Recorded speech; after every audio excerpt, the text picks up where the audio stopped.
Movies love to show mob hits as bloody shootouts in alleys or wild car chases ending in a storm of bullets. But the truth?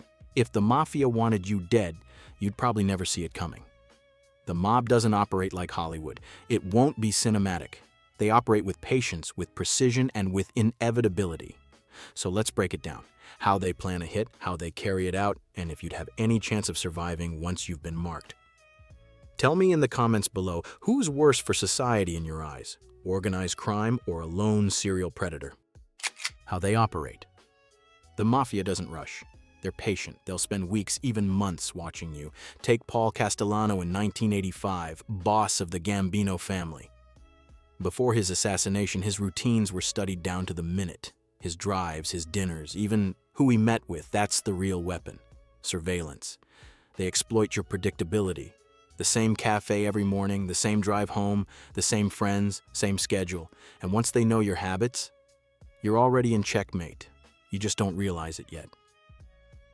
Methods of killing. Hollywood shows gunfights. The mob prefers efficiency. Sometimes it's an accident.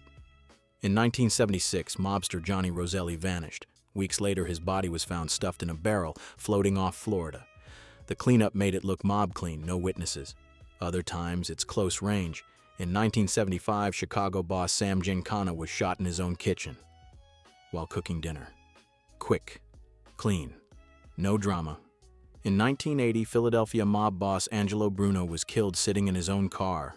One shotgun blast to the head. No chase, no warning, just silence after. Or look at Carmine Galante in 1979, gunned down while eating lunch at a Brooklyn restaurant, still holding a cigar in his hand as he fell. And it's not always their own guys. Contract killers are often brought in to keep leadership at a distance. Sometimes, they don't even kill first. Threats, beatings, an arson job. Fear can silence you long before a bullet does.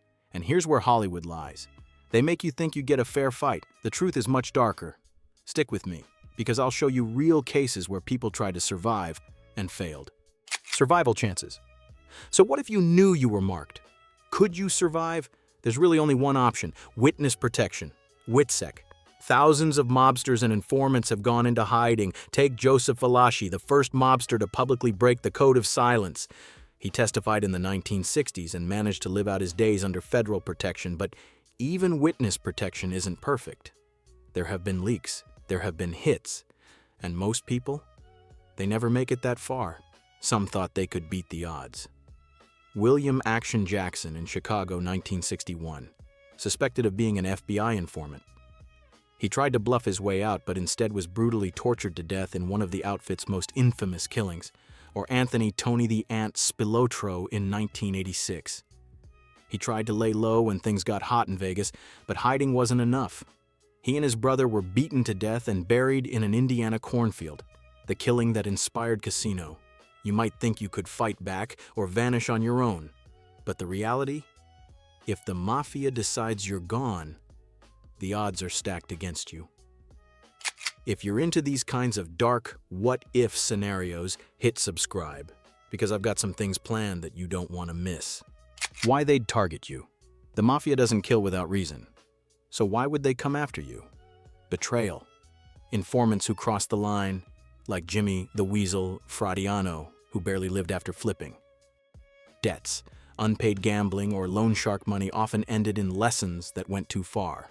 Or reputation. Sometimes the murder isn't about you, it's about the message. The 1929 St. Valentine's Day Massacre? 7 men lined up in a garage, mowed down with Thompson submachine guns. It wasn't random, it was a warning. In the end, we've learned the Mafia doesn't kill the way movies make you think. It isn't car chases, it isn't last-minute shootouts. It's patience, watching, waiting, and then inevitability.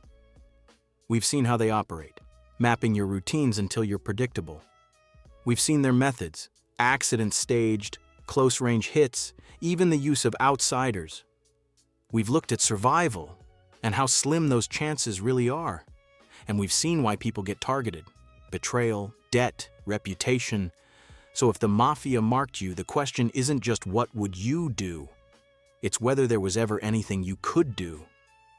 Thanks for sticking with me through my very first long-form video. I'm learning as I go and I can't wait to keep improving with each upload. If you like this breakdown, please hit that like button, drop a comment. What should I try to cover next? And of course, subscribe so you don't miss what's next. This is just the beginning, and I'd love to have you along for the ride. Now, go get your shine box.